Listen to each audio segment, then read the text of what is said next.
In this video, I will discuss how to prove the logical equivalence without using truth table. So now this is the compound, first one, this is the compound proposition given, and we have to prove that this compound proposition is logically equivalent to P or Q. Okay, so what we can do, if I have to prove it using truth table, so it is simple. What we should do, we have to draw the truth table for this one. Okay, left hand side we can say, and we have to draw the truth table for right hand side, and we should show that both the compound proposition truth values are same. So one way of doing using truth table is that, or what we can do, we can draw the truth table for left hand side, we can draw the truth table for right hand side, and then we can take biconditional of both, and we can show, okay, this is tautology.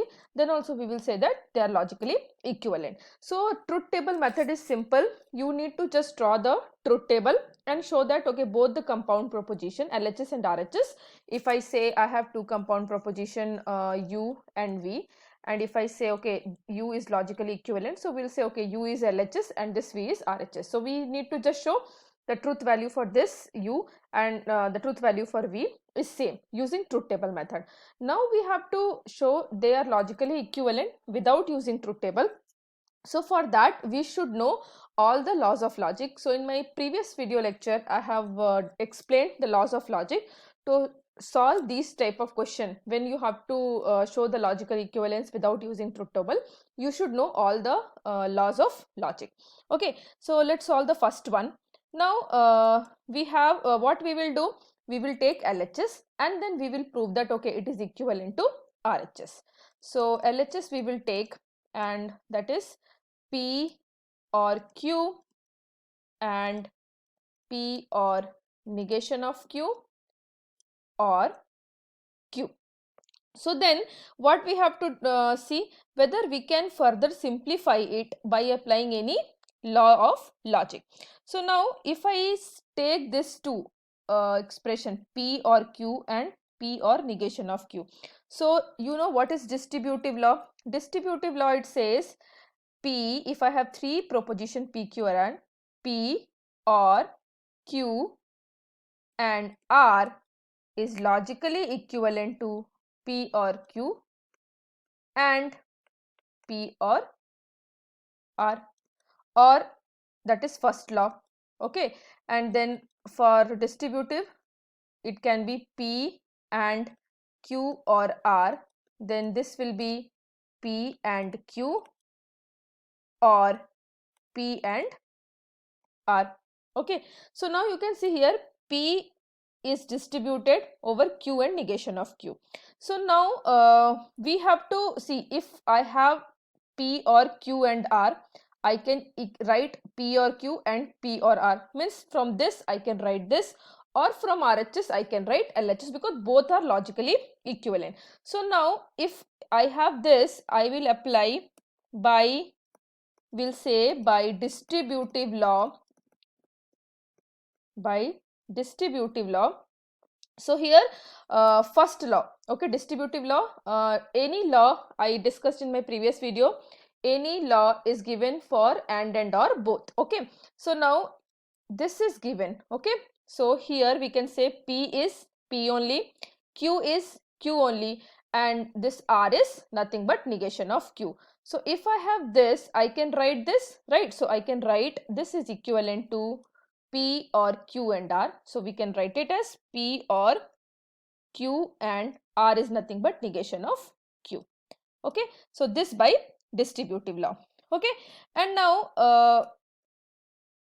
we can say Q and negation of Q.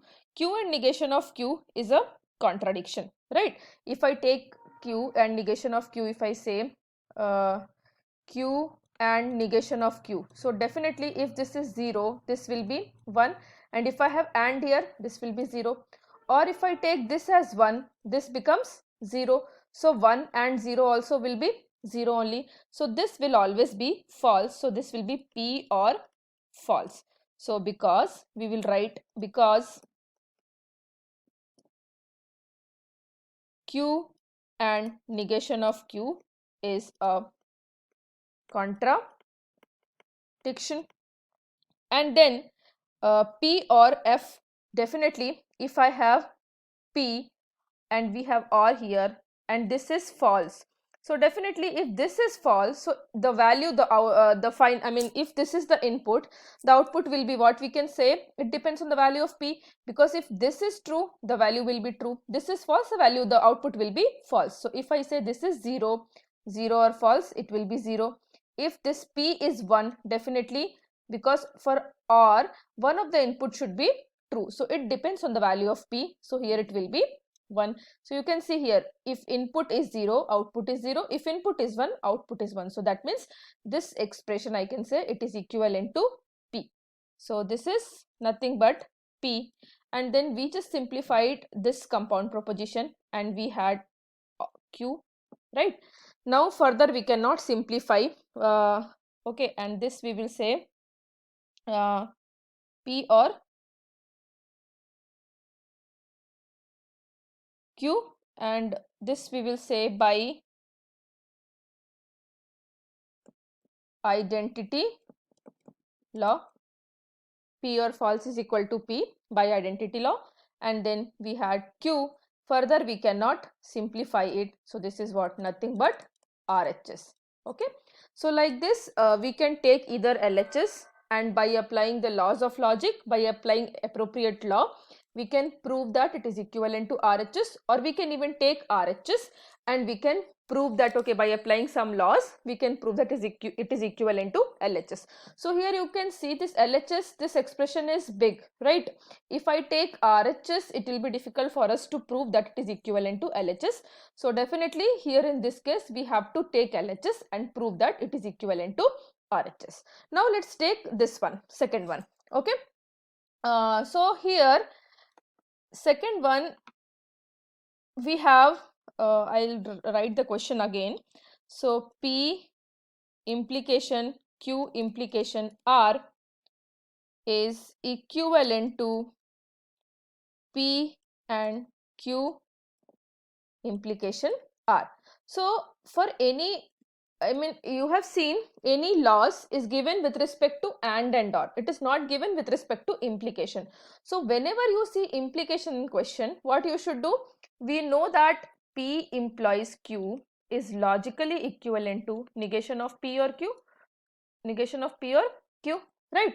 So whenever we see implication, we have to write the equivalent form of that. Okay, so now I have P implies Q implies R. So what we will do, we can take RHS, we can prove it is equivalent to LHS, or we can take LHS and prove that it is equivalent to RHS. So let's take LHS here, and there are multiple ways to prove. It's not that you have to write this only, this is the only solution. In any order you can apply the law, and even you can come up with the different solution also.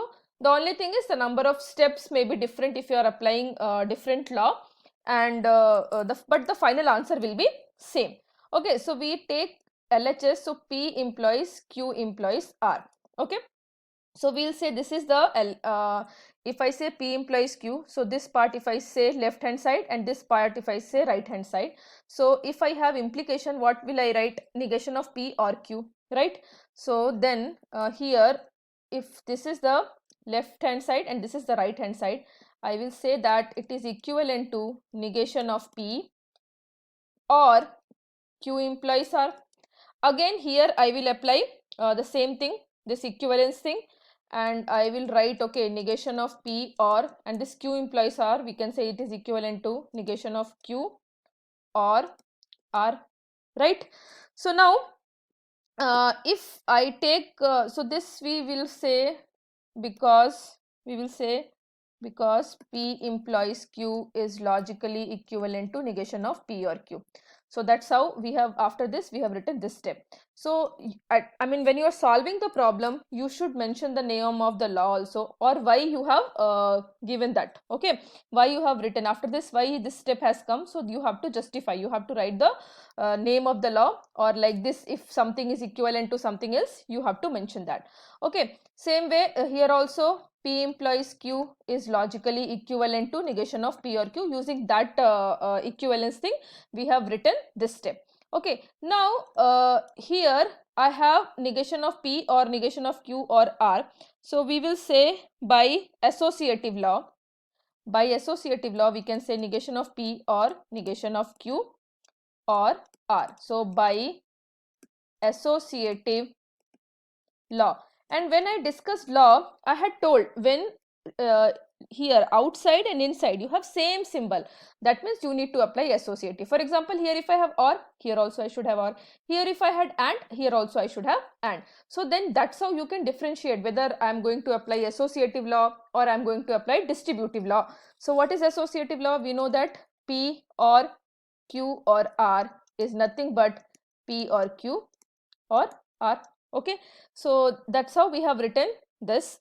And then negation of P or negation of Q, we can say it is equivalent to negation of P and Q or R. Okay, why? By De Morgan's law. So what is De Morgan's law?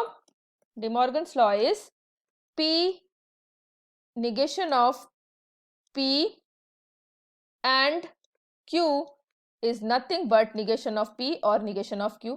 So any law, if I have this if I say left hand side, okay, this is left hand side of the expression.